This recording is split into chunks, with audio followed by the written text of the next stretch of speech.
Iran की तरफ से जो बैलिस्टिक मिसाइल दागा गया डिमोना में, उसमें 71 लोग घायल हुए हैं और उनमें से 10 की हालत गंभीर बताई जा रही है। एक जोरदार अटैक था ये, और जब मिसाइल आया ईरान की तरफ से इंटरसेप्शंस की कोशिश की गई एयर डिफेंस सिस्टम की तरफ से, लेकिन ये टोटल इवेड हो गया। और अब यहां की एजेंसीज जो हैं ये इन्वेस्टिगेट करने की कोशिश कर रहे हैं कि आखिर ये एयर डिफेंस सिस्टम फेल कैसे हुआ। हालांकि इंटरसेप्शन की कोशिश की गई, यानी इंटरसेप्टर्स निकल गए एयर डिफेंस सिस्टम से, लेकिन ये मिसाइल ने पूरा चकमा दिया एयर डिफेंस सिस्टम को और सीधे डायरेक्ट हिट बस्ती में लगी। और अभी तक 71 लोग जो है वो घायल हुए हैं, हॉस्पिटल पहुंचे हैं, और उनमें से 10 की हालत गंभीर बताई जा रही है। ये एरिया स्ट्रेटेजिकली बहुत इंपॉर्टेंट है, क्योंकि इसी एरिया में न्यूक्लियर साइट्स हैं इसराइल की। ये डिमोनिया के साथ का एरिया जो है ये एक डेजर्ट वाला एरिया है, और वहां पर ही न्यूक्लियर रिएक्टर हैं। तो उसका मतलब है कि जिस तरीके से नतांज में हमला किया था इसराइल ने या यूएस फोर्सेस ने, तो उसका फौरन बदला ईरान ने ले लिया, और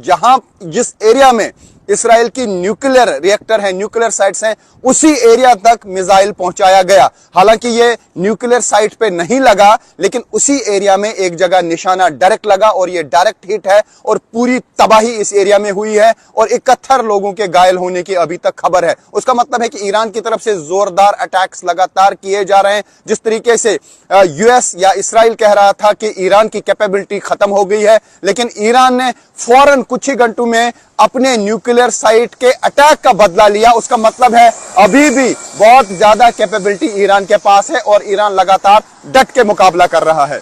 यही वो रिफाइनरी है जिसपे कल ईरान ने ताबड़तोड़ मिसाइल हमले किए, और इसी रिफाइनरी में आग लगी थी, क्योंकि ईरान के गैस फील्ड्स पर इसराइल ने हमला किया था, और ईरान ने कहा था कि इसका बदला बहुत जल्द दिया जाएगा, और वार्निंग जारी की थी कई कंट्रीज को ईरान ने। और कल हमने देखा कि ताबड़तोड़ हमले किए गए कतर पे, कुवैत पर और यूएई पर, और वहां पर भी ऑयल रिफाइनरीज पे हमला किया गया, और इसराइल में भी ऑयल रिफाइनरी पे हमला किया गया। मैं आपको बता दूं, बजन ऑयल रिफाइनरी वो रिफाइनरी है इसराइल की जो इसराइल की 60% गैस, पेट्रोल और डीजल की जरूरतों को पूरा करती है, यानी सबसे बड़ी रिफाइनरी है। और इसी पर कल ताबड़तोड़ हमले किए, ईरान ने मिसाइल अटैक किया और इस रिफाइनरी में आग लगी। यानी जिस तरीके से उनके गैस फील्ड्स पर, यानी ईरान के गैस फील्ड्स पे हमला किया गया था, उसका बदला ईरान ने ले लिया है। यही वजह है कि अमेरिका भी सख्ते में आ गया है, और यूएस के प्रेसिडेंट ने कहा कि इसराइल की तरफ से जो अटैक किया गया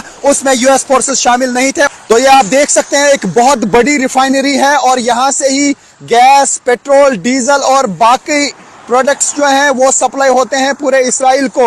और बताया जा रहा है कि ये सबसे बड़ी रिफाइनरी है इसराइल की जिस पे ईरान ने हमला किया है, यानी ईरान के मिसाइल्स यहां तक पहुंच गए हैं। हालांकि इसराइल का दावा है कि एक शार्पनर गिरा था, उससे ज्यादा नुकसान नहीं हुआ, लेकिन हमने देखा कल धुएं के गुबार यहां से उठ रहे थे, यानी ठीक टारगेट पे निशाना लगा है ईरान का, और ईरान ने फौरन बदला लिया गैस फील्ड्स पे जो हमला किया गया था। उसका मतलब है कि ईरान ने भी एनर्जी सेक्टर को इसराइल में हिट किया। लगातार ताबड़तोड़ हमले हो रहे हैं ईरान की तरफ से। ईरान ने यहाँ के रेलवे स्टेशंस को निशाना बनाया, एयरपोर्ट को लगातार टारगेट किया जा रहा है। एयरपोर्ट पर 3 विमान जो हैं उनको नुकसान पहुंचा है, और उसके अलावा कई घरों को भी नुकसान पहुंचा है। और पिछले 36 घंटे के दौरान 4 लोगों की मौत हुई है, तकरीबन 70-80 लोग जो हैं घायल हुए हैं अलग अलग हमलों में। और दूसरी तरफ से यहां पर हिजबुल्लाह की तरफ से भी नॉर्थ इसराइल पर हमले जारी है, हाइफा पर हमले जारी है।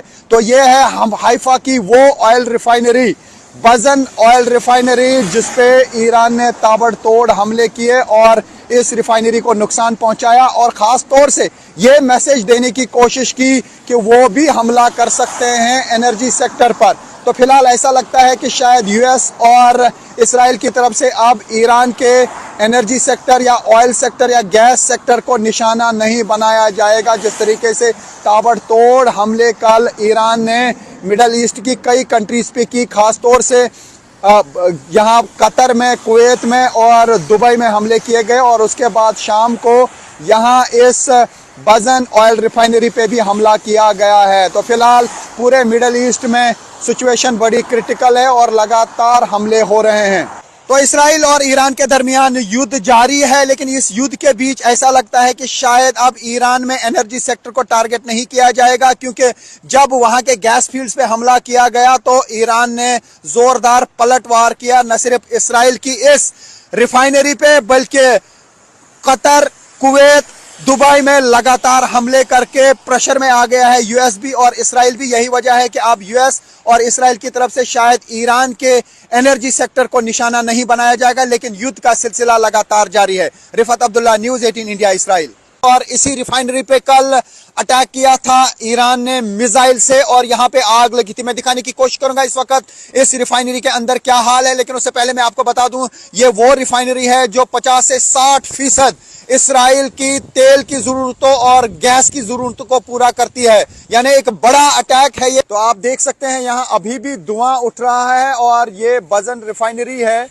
एक सबसे बड़ी रिफाइनरी है इसराइल की। यहां पर आप देख सकते हैं कि किस तरीके से धुएं के गुबार हैं इर्द गिर्द, क्योंकि यहां पे आग लगी थी और आग को बुझाने की कोशिश कल ही की गई थी, लेकिन कुछ जगहों पे अभी भी आग लगी हुई है। ये देख सकते हैं आप, ये बजन रिफाइनरी है और इसी पे ईरान ने अटैक किया था।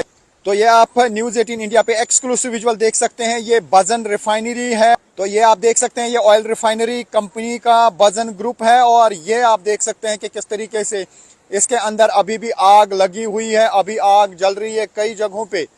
तो उससे आप अंदाजा लगा सकते हैं कि डैमेज जरूर हुआ है यहाँ पे। हालांकि इसराइल का दावा है कि ज्यादा डैमेज यहाँ पे रिफाइनरी को नहीं हुआ है। यही वो रिफाइनरी है जिस पे कल ताबड़तोड़ हमले किए गए ईरान की तरफ से और मिसाइल का एक टुकड़ा यहाँ पे गिरा, जिसकी वजह से यहाँ पे आग लगी और अभी भी यहाँ पे धुआं हम देख पा रहे हैं, धुआं निकल रहा है।